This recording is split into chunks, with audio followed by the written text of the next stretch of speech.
All right, so Coach Marcia here. Welcome again to our Candid Conversations and Business Tips. And today we're going to be looking at the keys to systemizing your business. But before I go on, I want to first of all say thanks to all who expressed their condolences to me and my family on the passing of my mom. And so I just really wanted to say thank you so much for your feedback and for all of the comments and for your well wishes. So today we'll be looking at the topic of the keys to systemizing your business. And this is a very important area because effective systems in a business can save you time, energy, and money. All right. So what this means is that we have to recognize that, some of us depend on great people alone. But what we need to recognize is that while the systems run a business, that's one thing we need to recognize is that systems actually run your business, but people run your systems. And so many of us rely on great people to give great service. So you have a star performer on today and they give great service, then they're off tomorrow. And then what happens? So one of the things we want to develop with systems is consistency. And we always say consistency is better than brilliance. And so the way we do this is that we have to systemize our business for consistency in delivery. And to remember that systems run your business, but it is people. It is people that run your systems. And then the most important thing is to recognize that you then lead your people. So effective systems, when put in place in your business, can help you and your team to save time, energy, and money. When you have a system and you can do it the same way every single time, I want you to think of a recipe. When you go to bake a cake, if you try to figure out how to bake the cake on your own, it's going to take you longer to complete. And it certainly may not taste as great. But if you say, okay, I want to do this nice pineapple upside down cake and I've gotten the recipe, then you follow the instructions in the recipe step by step, and you are guaranteed that if you follow it to the T, then the cake will come out tasting right and looking the way it is intended. It's the same thing with systems in your business. So you need to document how you want things run. And the first and the basic rule for systemizing is to systemize what we call the routine things. So there are some things that happen in your business routinely. So we need to systemize those and then humanize the exceptions. So anything that can't be systemized, then you need to have run by people. And there are some things that you cannot, because you're going to have people think on their feet, make decisions in those areas that you cannot systemize because it is not routine. So the rule is always look at putting a system in place rather than employing more people. We always tend to go, oh my gosh, I have so much work to get done. I need to hire more people. But when we actually work with clients, what we recognize is that it isn't that you need to hire more people. It's that you need to become way more efficient with the people that you have in the use of the time that they take to do tasks. And how to do the task so you don't have errors. Because a lot of times what is happening is that people don't know how to do the task. They keep having to call someone or check on someone, how I do this, or if they make a mistake, what do I do? They don't know how to think through the process or the areas in which they come up on a roadblock, so they know they have to go and call you.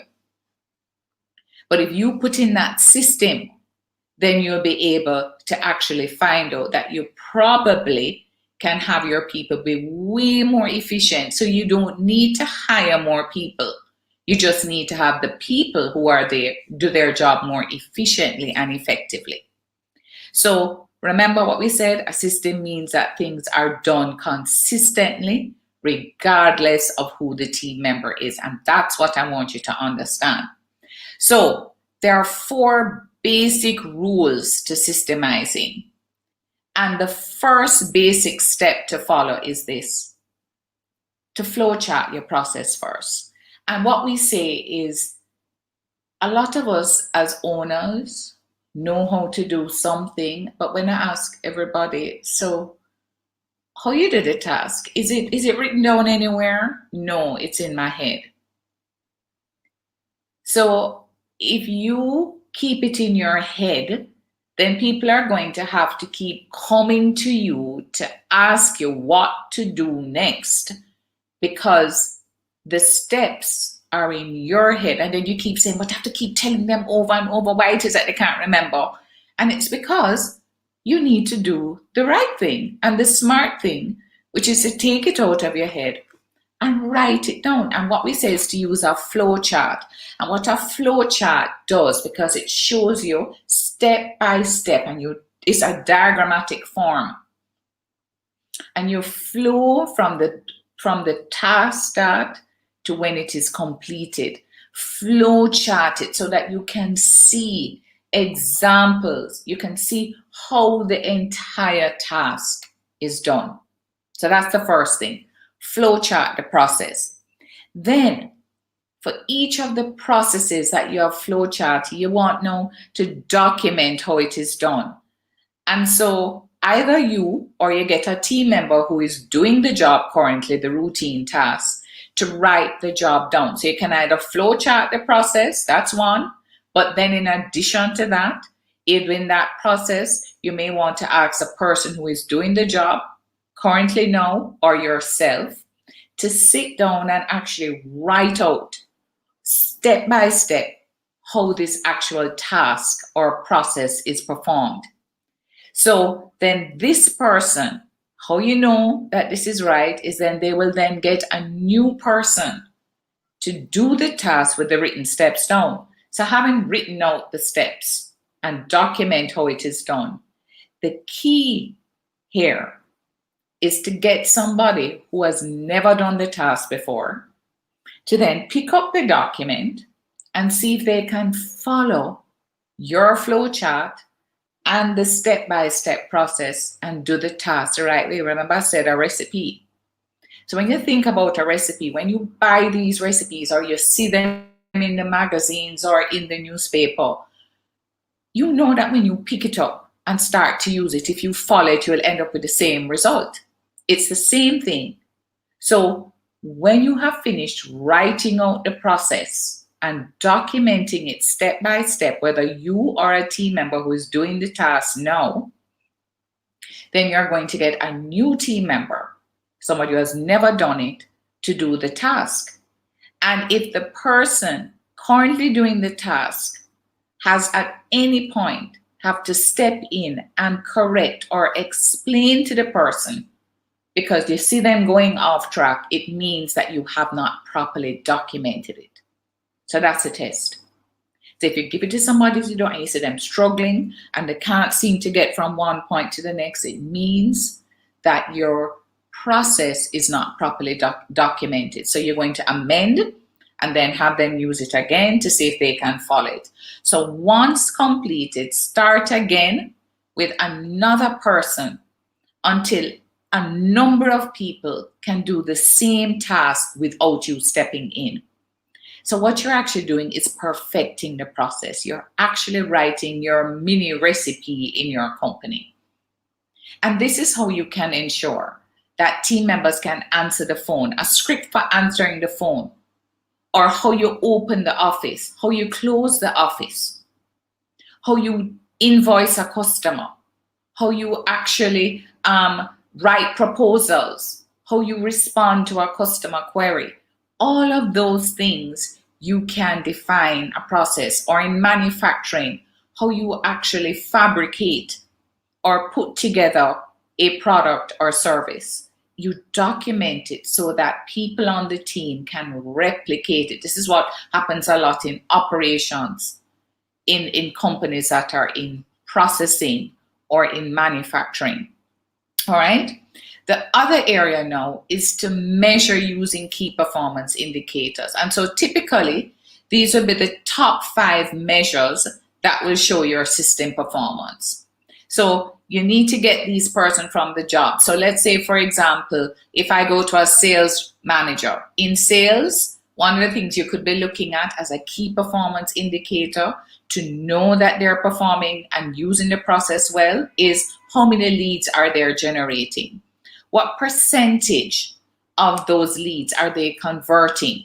So you can be saying, okay, if you're following our sales scripts, if you're following our sales process, and by the way, in ActionCOACH, we do have a 13-step sales process that all of us use worldwide.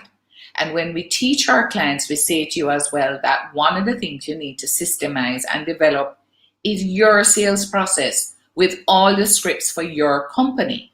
And if you're not sure how to do that, then contact us and we will help you with that.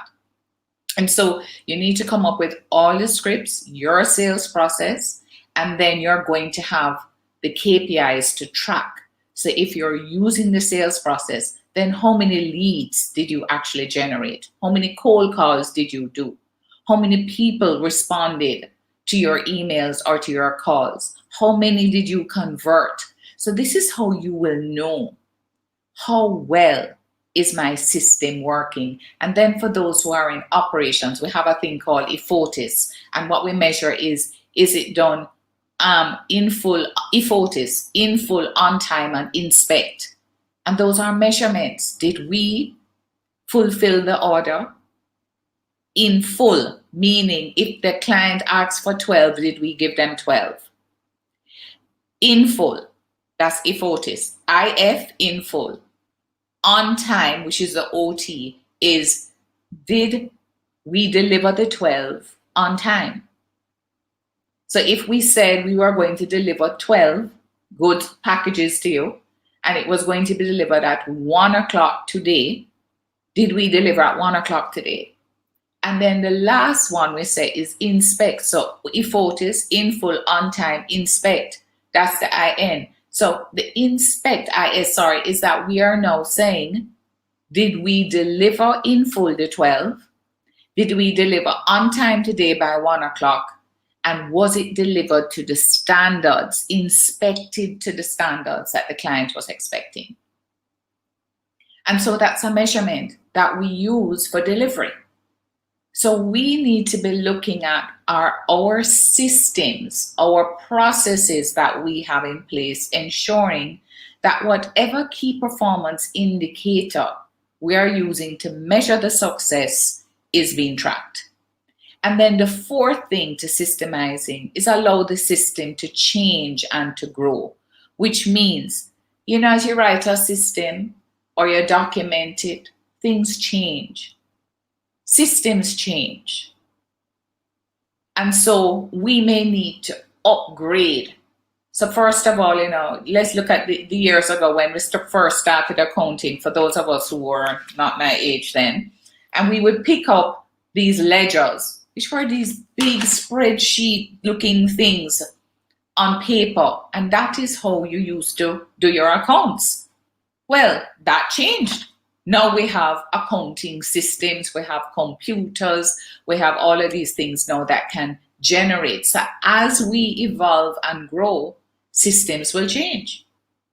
And so when that happens, we have to keep going back to the original processes that we have and amending it and updating it, because now we may have new technology, we may have new guidelines that we may have to meet. For example, it could be regulations or accounting, whatever it is, but we need to keep looking at the systems to make sure that as it evolves, we change them as we evolve and grow. All right, so some things that I want to do and to discuss with you now, and I want you to just take these notes on this, is how do I start systemizing? So when figuring out where to start, always ask yourself these questions. What are you doing on a regular basis? And this is how we help to create more time for you as a business owner and for you to become more efficient so you can focus on the things that you need to. And so the question to ask yourself is, what are you doing on a regular basis that a lower paid team member could be doing if it were systemized? I remember I was coaching a business owner once, and we did a time study of him, because we said, one of the things we're doing, we're working with a business owner, is we said, let me first of all find out, what are you doing on a daily basis? And I made him track himself for a week. And then in our next session, when he came on, he said to me, Coach, I'm going to tell you something. And I've already corrected it, because I've already hired a bearer to do this. I found out from studying myself for a week that I was the highest paid bearer in Jamaica, because his company was hundreds of millions of dollars. That was his sales. But he was standing up in the bank doing things that, why is he doing it? Why doesn't he have a bearer do this?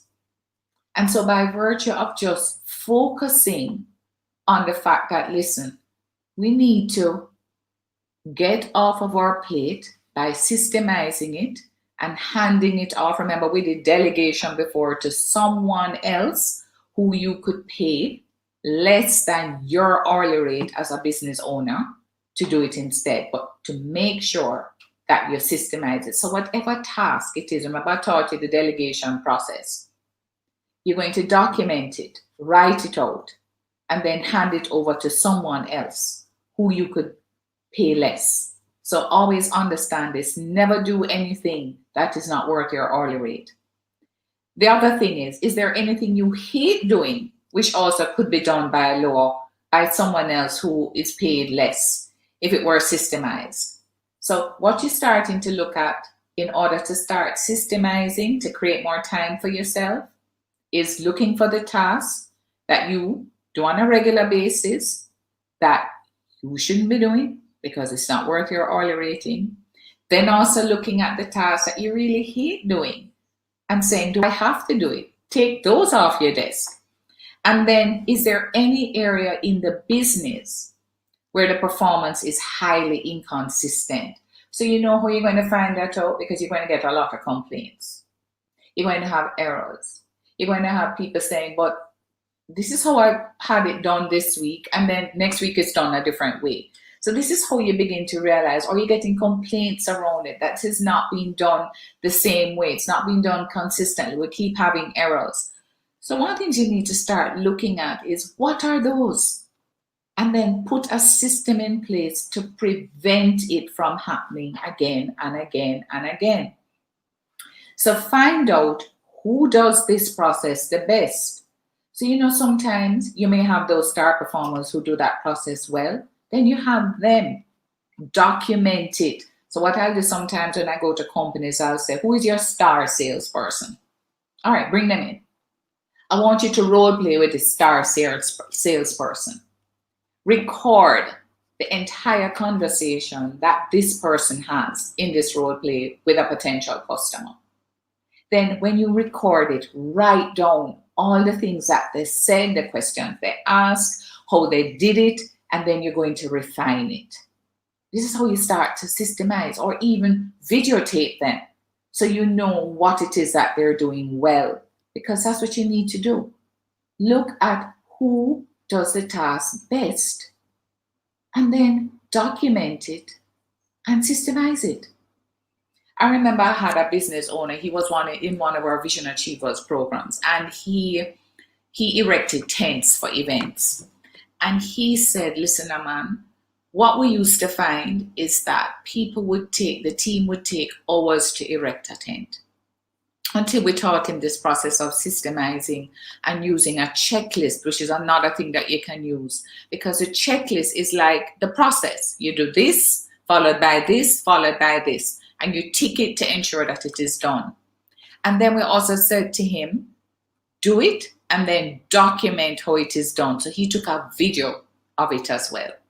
And then he trained the team using the video, showing them diagrammatically how this is to be done, what goes where, and then a checklist. This must be done first, followed by this. Do you know that as a result of doing that, the time it took for them to erect a tent was cut almost in half, because he had a system now to do it. It wasn't that, okay, go erect the tent and you go over there and you're all trying to figure out how to do it. No, there was a checklist. There was a process. He trained them on the video. He did the training. And so now they knew what to follow. Every time the tent was erected, this is what we had to do. So document, share the process with everybody and train them. And then the other thing is, don't overcomplicate systems or people won't follow them. So as I said, you heard me telling you before, use lots of photos, take a picture. I had a dentist who I was coaching, and whenever she needed to prepare her dental chair, you know, when you go into the dentist, everything is all set out for you, and she wanted the instruments cleaned a certain way. Well, what she did was she did a videotape of herself cleaning the instrument so you could see exactly how she wanted it clean and the steps to follow. It became a part of the training process. And then she took pictures as well as videos of how the room must be set up, how the instruments must be laid out, so that the person setting up the room would then simply look at the video and at the picture to ensure that the room was exactly as she wanted it. So we need to recognize that our people are sometimes visual, and some are auditory, and some are kinesthetic. And with visual, they need to see a picture, they need to see a photo.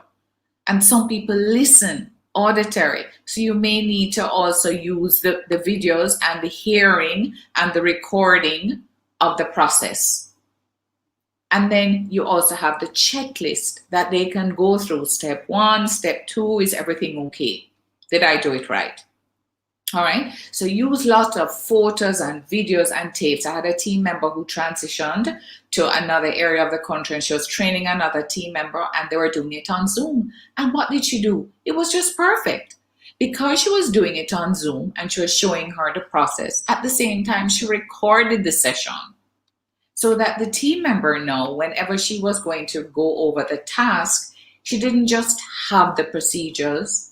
She also could go back to the Zoom recording of the training that she did, where the person was also going through the process and the system with her. So use videos, tapes, photos, whatever, in whatever form to help you. And then the other thing is to make sure that you document your systems in policies and procedures or operations manuals. So all three, written, photos, videos or tapes, whatever it is, checklists, use them as much as possible in the business. So what I want you to know is to invite you to look at how you can bring your team together to help you with this. So what I want to do now is to actually look at a little tool that I want to share with you. It's very simple, and it's called a Post-it. Yeah, just a Post-it. So get a stack of Post-its with your team, and then bring your team together. And why do I say that? Because it is vital to involve your team, because this process is something that if the team is involved in doing, you know, we say that team means together, everyone achieves more. So let them help you to come up with all the systems that need to be systemized in your business. So where does the Post-it note come in that I just spoke about? So first, you're going to establish what are all the main processes within your business or company. So this becomes your table of contents. Now, I'm just covering this in this little business tips area today now, but just listen to me and go back and watch this session. So the first thing is just write out for the table of contents for your operations manual all the processes that occur in your business or company. And you know, some people look at me and say, what? I said, yes, everything: marketing, sales, accounts, operations, answering the phone, customer service, sales, every blessed thing that you do, opening and closing the store, cleaning the bathroom, every single thing, every process that occurs.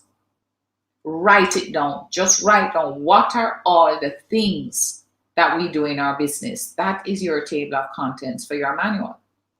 Then, Identify one process that you're going to focus on, and then have a brainstorming session with your team, or at least those who are involved in that particular process. So if it is something to do with sales, you're not going to involve the people who are in operations or in accounts. All right. So get the team together who are involved in that particular process.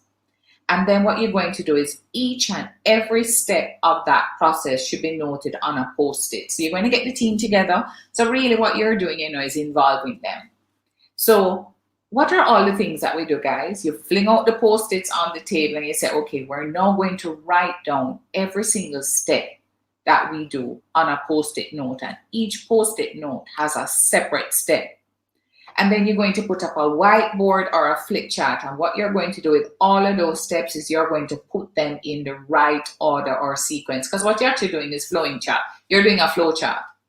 You're practically doing a flow chart. So you're looking at all the steps. What happens first, second, third, fourth, fifth. And you're flowing it all the way across on the whiteboard or on the flip chart. So we use a post-it notes. Why? Because it's easy to move it around. All right, no, this is not in the right place. This one should be over here. So that makes it easier for you to look at it. Then what you want to do is use different colors for different sections or parts of the business. So you may say, okay, I'm going to use blue post-its for anything that we're doing with the salesperson, and I'm going to do pink post-its for the customer. I'm going to do yellow post-its for the customer service person or area, and you're going to use a different color for different parts of the process or operation. All right? Or even cross-functional, if you have to go into another department, the process flows over into another department. And then once you have all agreed that, okay, this is how the process works, and you look at that flip chart or you look at the whiteboard, then write the process down more formally. So this is a way to help you to get started where you have fun doing it and you involve everybody in the process. You get everything down on the post-its. You move it around to make sure it's flowing right. And by the way, in just doing that process, you're actually also brainstorming together to make sure that the process in the end is actually the most efficient one. Because when you actually start that process of putting a step on each post-it, and you start to flow it, you ask yourself, but shouldn't this happen first? Or why are we doing this? Or why is this going to accounts before we do this? So you actually start to ask yourself questions because you are now actually focusing on this particular process. All right. Then once you're finished, remember what we said, how you test a process is to have someone who is not familiar with the process attempt to walk through the process as it is written, right? And if they have any confusion in completing the task, then what it means is that you did not do a good job of documenting. So this is a good way of getting everyone involved and thinking together. So what I want you to leave this session with is to start to think about, what are the processes that I need to start on first? And remember what I said, one of the ways to do that is to look for something that is not working well in the organization right now. Look for the routine tasks. Yes, you want to document those. You want to look for the tasks that you want to get off of your plate, which you don't need to be doing, so you can free up yourself to do owner work, as well, or the things that you don't like doing it, delegate it using the rules of delegation I taught you before. But importantly is to make sure that you document all of it. And the reason being, why are we documenting it? Because the why is so important. Because as we said before, when systems run a business and people run the systems. So I see a lot of people focusing on hiring people and then they don't have the processes or the systems. When I ask people, you have a job description? You know how to do your job? Do you have anything which shows you how to do your job? No. So when you come, what are you doing? Somebody's going to tell you what to do, or somebody's going to try and train you, or you're going to sit beside somebody. And while that is good, at the same time, you should also have a procedure, a videos, a manual, something that shows each person how to do their particular job, and then an operations manual, which describes how the processes all across the company work. When you do that, folks, you'll be able to systemize your business. And I want you to understand one more thing. If we say that a successful business is a commercial, profitable enterprise that works without you, the profitable part, people don't recognize. They focus a lot on the revenues. But the expense side is also very important, because revenues minus expense equal profits. And remember, I said at the beginning that systems save your time, energy, and money. When you don't have proper systems, people make mistakes, and mistakes are costly. Because when you price a good to a customer, you price it on a certain cost frame, which involves the cost of the goods and the cost of the service. So if, for example, let's say we were printing, and I'm a printer and I'm printing calendars, and I use, because I didn't follow the system, I didn't use the right ink, Pantone, whatever color. And so when we finished printing the calendars, we found out that we used the wrong red. It's not the client's red. What do we have to do? We have to reprint the entire calendar. But it could be 30,000. I don't know how many we did. And in reprinting, you can't go back and increase the price to the customer. It's your error.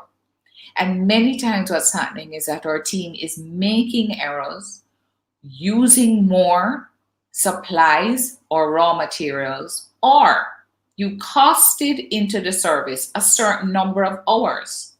And remember, you're paying them a salary.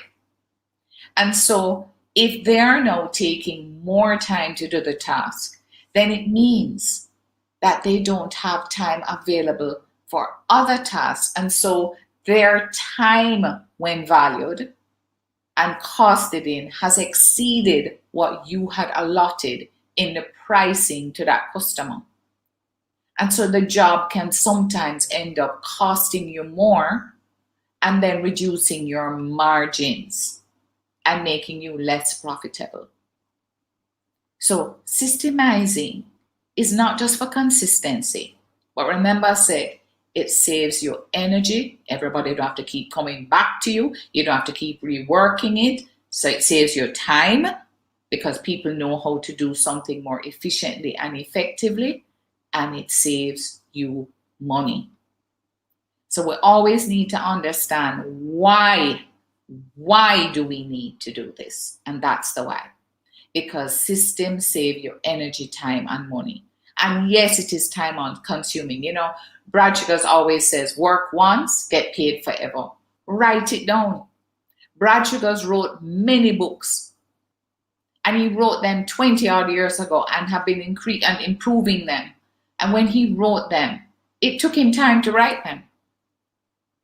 But having written them, those books continue to bring him royalties, and we sell them across the globe to our clients, and that is where the system is documented.